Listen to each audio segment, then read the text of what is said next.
Peace, blessings, and mercy be upon you all. Welcome back to our page. In this latest series of videos, we'll be piecing together an understanding of and trying to make sense of a God whose glory and majesty actually exceed human understanding. Throughout history and over the centuries, our collective human interest in God has never waned. Philosophers, scientists, theologians, and laymen alike have debated the topic for millennia and continue to do so. While some refuse to accept that the question of God is even important, others maintain that it is central to every moment of their existence. Some doubt if God even exists. Others are as sure of God's existence as they are of their own. So why does it even matter? Why should we try making sense of God? And why aren't we all? Let's talk about that. There are so many reasons why people hold back from discussing their belief in God, or even exploring the concept of a higher power. Some people might simply see no need for God in their lives, and their conviction is so absolute that there is no room for discussion. For others, the idea of any drastic change in their lifestyle can be too intimidating to contemplate, so they rely on upbringing or the faith of their family or friends to serve as a comfortable escape from their own uncertainty. Some people may have had negative personal experiences with those who claim to be following a specific God or religion, and so have developed a resistance to discussing or exploring their faith. Certainly, many could be forgiven for not being tempted by belief, given the continuous stream of negative press on the topic of religion. It is easy to look at the state of the world today and to shrug and dismiss faith as inconsequential. It may be incredibly tempting to just brush off all religions together with any discussion of God, and to live like everyone else, or just do what seems to feel good at the time. That may seem fine for a while, but in the end, important questions remain unanswered, and they will never really go away. Dwell for a moment on the scenario. Imagine that you wake up from a deep sleep, and you find yourself on a fast-moving train. You have no idea how you got there. Panicked, you start asking the other passengers where the train is going and how you ended up traveling on it. But to your surprise, no one has any answers. And worse yet, no one seems to care that they haven't a clue how they got there or where they are going. Instead, they are just talking, eating, and reading their newspapers. Would you be able to just join the rest of them and be indifferent to your predicament? Or would you continue to seek answers? Whether you like it or not, you are on the train and you are heading somewhere. Those are the facts. We are here on earth. We have been thrown into existence seemingly unwillingly. And eventually, our time here will end and we will die. Death is something people resist talking about. And yet, it is something we can all agree will happen. It is natural to wonder, why am I here? Where am I going after this? Is death the end? Will I cease to exist?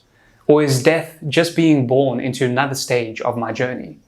If you reflect deeply on your own life and mortality, the issue of God's existence becomes immediately important, as Scripture seeks to answer some of those burning questions about the meaning of both life and death. That is not to say that someone should believe in God simply because they are scared of death. Rather, it makes knowing the answer to the question of whether God exists more urgent. If there is a God, then we need to take notice and understand what we are created for, so that our finite time on the train, here on earth, does not go to waste. So how do we break down the barriers to talking about and making sense of God? When someone says they do not believe in God, perhaps the first question we should ask is, what sort of God is it that you don't believe in? Sometimes the reason why people are confused about God is that there are various concepts of God which are incoherent, contradictory, and counterintuitive. Having only ever encountered these concepts of God may even be the reason why some people identify as atheist. For example, the idea of God as a grey-bearded man in the sky who sits on a chair and throws lightning at evil people, but also turns a blind eye to war, poverty, abuse, is a concept that doesn't make sense to most people, and for good reason. Surely war, poverty, and abuse affects the good and the bad in equal measure. We see good people suffering, and so we cannot accept this notion of God who looks and acts like a human being without compassion. Do you see where I'm going with this? If all someone has ever encountered is a fundamentally flawed concept of God, such as this one, it's not surprising that they end up rejecting belief out of hand, is it? There is, however, a concept of God that is both intuitive and rational. We can find references to it throughout history and across cultures. It is the idea that there is a creator who is one, eternal, self-sufficient, and unique. This creator God is in no way like his creation, nor is his creation in any way equal or comparable to God. Just like a carpenter doesn't become a part of or resemble the table they created, with greater reason, God is distinct from his creation. There is nothing incoherent or irrational about this belief. In fact, this concept is both intuitive and rational, and is summed up superbly in the following verses in the Quran. In chapter 112, verses 1 to 4, we read, "Say, O Prophet, he is God, one and invisible, God the sustainer, needed by all. He has never had offspring, nor was he born, and there is none comparable to him." Islam teaches us that every human being already has a type of essential and instinctive knowledge of God deep within themselves, but that the external world can either bury that inherent insight and understanding or encourage and nurture it. The Prophet Muhammad, peace and blessings be upon him, explained that each child is born in a natural state in which they are cognizant and naturally acknowledge the Creator as solely worthy of worship. It is, however, society and their upbringing that can either encourage the further development and exploration of this natural state or work to oppose it. That is to say that societal pressures, desires, and other factors of day-to-day earthly life can cover this natural state with beliefs that are unnatural, such as worshipping entities other than God, humanizing God, or denying God altogether. Belief in God does not require rational justification, but this is not to say that God's existence cannot be understood through rational arguments. Of course it can. What should be comprehended is that rational arguments only serve as triggers to uncover and encourage the natural state. The Quran invites us to uncover the belief in God by providing triggers for reflection, by presenting signs and inviting critical engagement of the mind and heart. In the Quran, God presents several such triggers, signs for people who have their eyes open to them. For example, in the Quran, in chapter 2, verses 163 to 164, we read, "Your God is only one God. There is no God worthy of worship except him, the most compassionate, most merciful. Indeed, in the creation of the heavens and the earth, the alternation of the day and the night, the ships that sail the sea, for the benefits of humanity, the rain sent down by God from the skies, reviving the earth after its death, the scattering of all kinds of creatures throughout, the shifting of the winds, and the clouds drifting between the heavens and the earth. In all this, there are signs for people of understanding." Apart from rational arguments, trauma and other such negative and extreme experiences can also act as triggers to us seeking to uncover our inherent belief in God. It is not uncommon to hear about someone coming to belief in God due to such occurrences. God even specifically mentions this being the case in the Quran in chapter 10, verses 22 to 23, which reads as follows. "He is the one who enables you to travel through land and sea, and it so happens that you are on ships, sailing with a favorable wind, to the passengers' delight. Suddenly, the ships are overcome by a gale of wind. Those who are on board are overwhelmed by the waves from every side, and they assume that they are doomed. Then they cry out to God alone in sincere devotion. 'If you save us from this, we will certainly be grateful.' But as soon as he rescues them, they transgress in the land unjustly. O humanity, your transgressions is only against your own souls.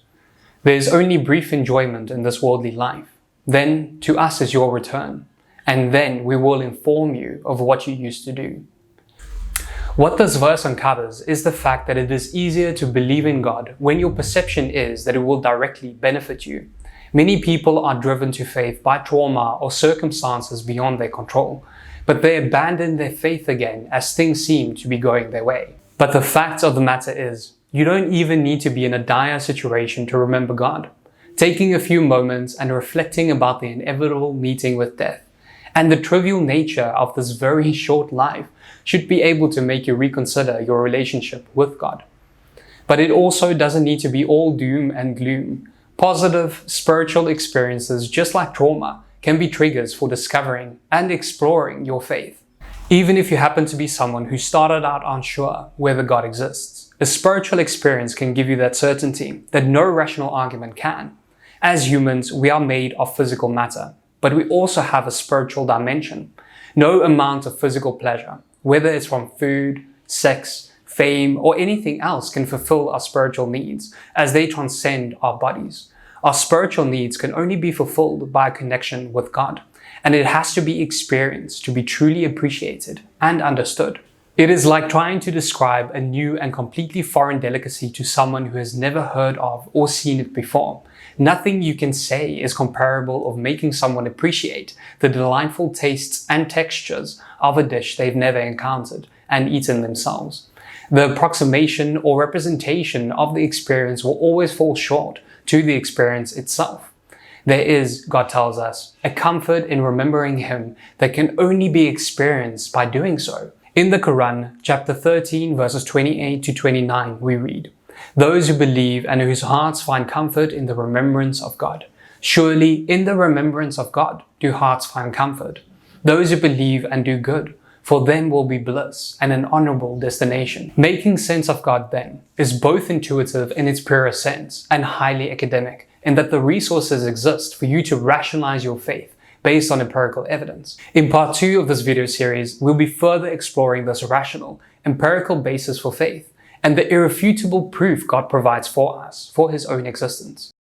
I would like to take this opportunity to thank our viewers, as always, for your kind words and comments and your engagement with our content. If you have any questions about any of the content we've shared with you today, I look forward to connecting with you in the comment sections. Alternatively, you're always welcome to message us through our page.